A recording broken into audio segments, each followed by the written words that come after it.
fail in terms of proving that these are ghost projects. The location is critical to this. Sir, how soon itong mga kaso na ito na mapapile natin sa Sandigan Bayan? And speaking of Sandigan Bayan, nag-usap na po ba kayo ng Sandigan Bayan regarding the... Target is really by November 25, we will have cases in the Sandigan Bayan already, or filed with the Sandigan Bayan. By November 25, hopefully. And nag-usap na po ba kayo ng Sandigan Bayan or the Supreme Court regarding... I'm supposed to have a dialogue with them on Monday, unless it's reset.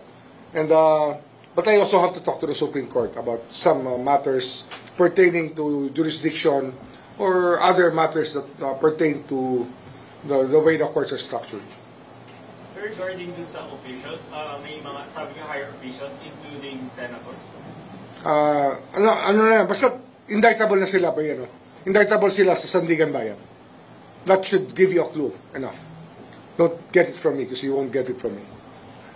Pero sir, di ba, di nga po, di ba yung pag-indict sa mga, or pagkakas sa mga senators, di ba nga? Salary grade yan eh, salary grade. Okay, tapos, di ba?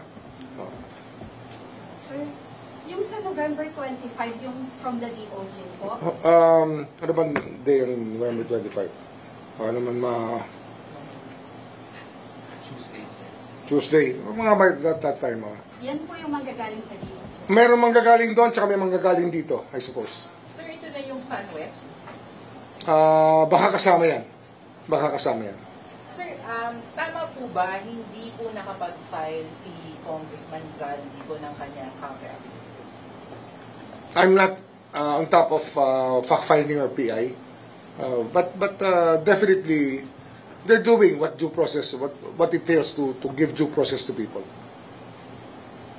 Sir, on other matters po, kasi lumabas po sa isang news website yung inyong order na regarding po sa court resignation ng ilang mga so-called mga midnight appointees. And ilan po doon are, sabihin na natin so-called nepo babies na mga anak daw ng mga... Meron nabalitaan ko ganyan, pero ang purpose talaga nito is to be able to organize a team, a fresh team also within the ombudsman, and we don't want all of these places occupied immediately by people who we didn't vet because they were promoted or appointed at the last minute.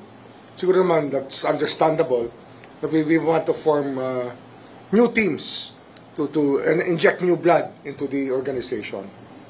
And actually there are so many applicants now for the positions here, and you will see that there's a big interest in young lawyers to come in to the organization because they see that the work is interesting and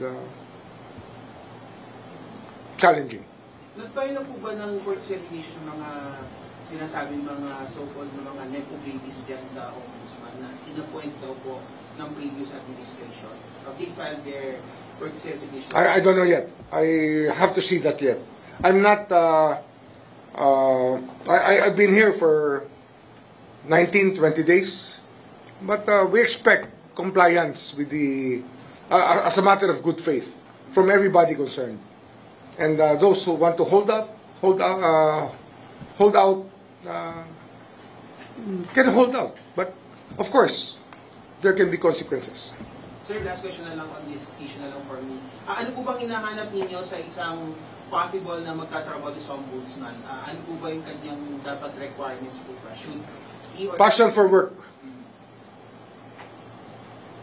Balikan po namin yung first batch na ipa-file sa November 25. Ano po yung pinakamataas na? Hopefully earlier than that nga. Yun ang inaano namin. We're trying to do that. May plunder po kaya?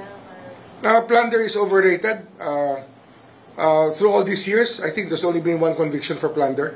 That's why we are looking at other crimes that are easier to prove. Because plunder nga is overrated. It is it's full of holes already.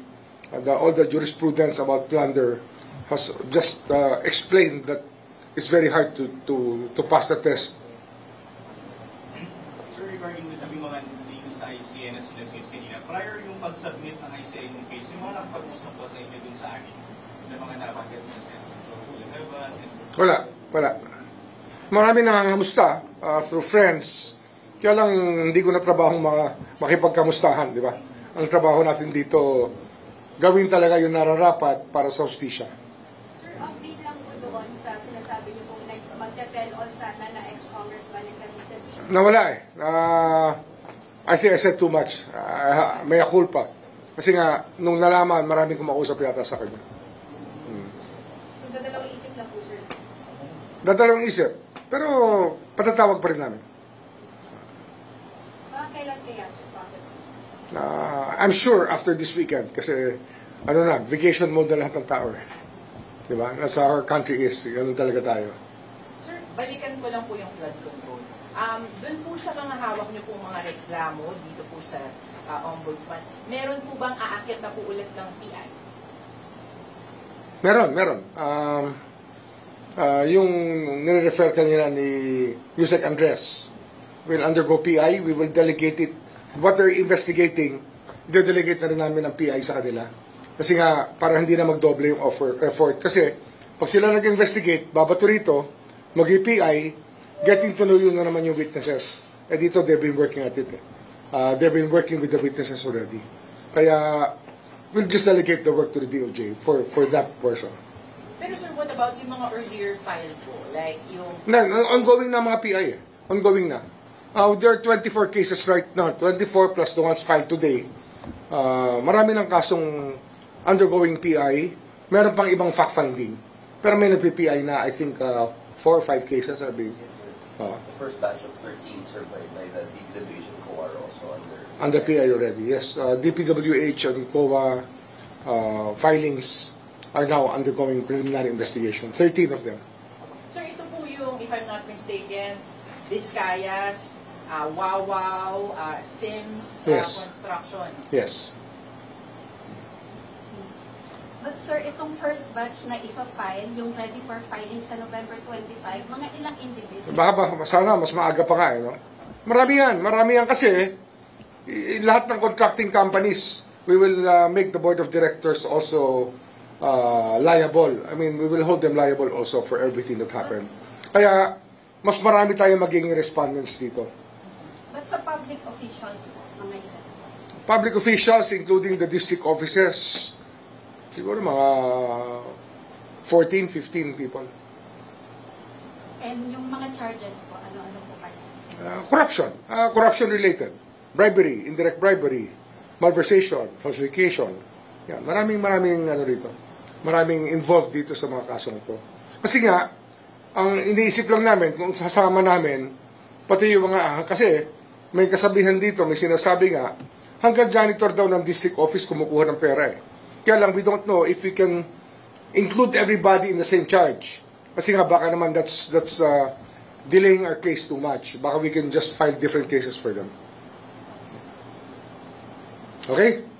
Sir, last na lang po. Kasi kanina si Justice Andres may assurance sa publiko na after the last man, kakasuhan, makasuhan. Sir, kayo po, sa side po ng Ombudsman. We will file cases against those to be fined, to be probably guilty of the crimes charged. And, of course, ang standard ko talaga dito, reasonable certainty of conviction. Kaya pag tinuloy namin yan, we're looking at conviction as the result of our efforts.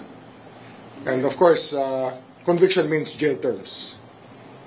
Sir, sorry, can we just get your reaction po na possibly soon ay makakapagsimula na rin po ulit yung Senate hearings on the flood control. Ano po yung nakikita nyo dito? Paano po siya makakatulong doon po sa mga gumugulong nyo ng investigasyon? All the information helps us. Yung ginagawa kasi ng mga Senate, kagaya niyan, it's like fact-finding.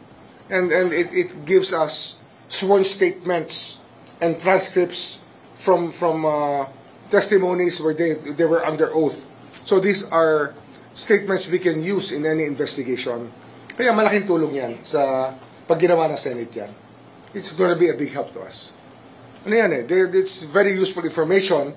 In fact, most of the information of the cases to be filed now initially came from the Blue Ribbon Committee hearings. Okay, thank you. O nga pala, may announcement ako. Lang, ipopost lang namin yung yung decisions. Yeah. Yung Joel Villanueva decisions by Ma'am Conchita, by the former ombudsman, and the former ombudsman Martires, both criminal and administrative. Sir, bakit po natin i-post? Ano po ang... For the information lang, kasi nga people are speculating as to what is which and what is what. So you can it's actually it's public property. These are already decisions that are presumed to be valid. Sir, update na po ba doon sa SAL and nag-publish na po ba sa UP Law Center and kailan po expected namin na ma-implement? Next week, ma-implement na natin. Next week. Okay, thank you. Sir, sorry, last na. Sir, does this mean na aasahan na po ba natin na mababasa na ng publiko yung mga resolusyon po ng ombudsman na pwede na rin po namin nakita dun sa iba pong mga kaso? Ganun po ba? Like nga, we will make public the resolutions of the Office of the Ombudsman. In fact, we're looking at the design where the PIs can also be viewed live. Pwede i-live stream na, pati preliminary investigation. Kasi nga, these are supposed to be public, public in nature. All court proceedings are supposed to be public in nature. You should be able to step into the courtroom, except for cases where children are, the rights of children may be violated. Kaya we were looking at the bounds of transparency that we can adhere to in this office. Okay? Thank you.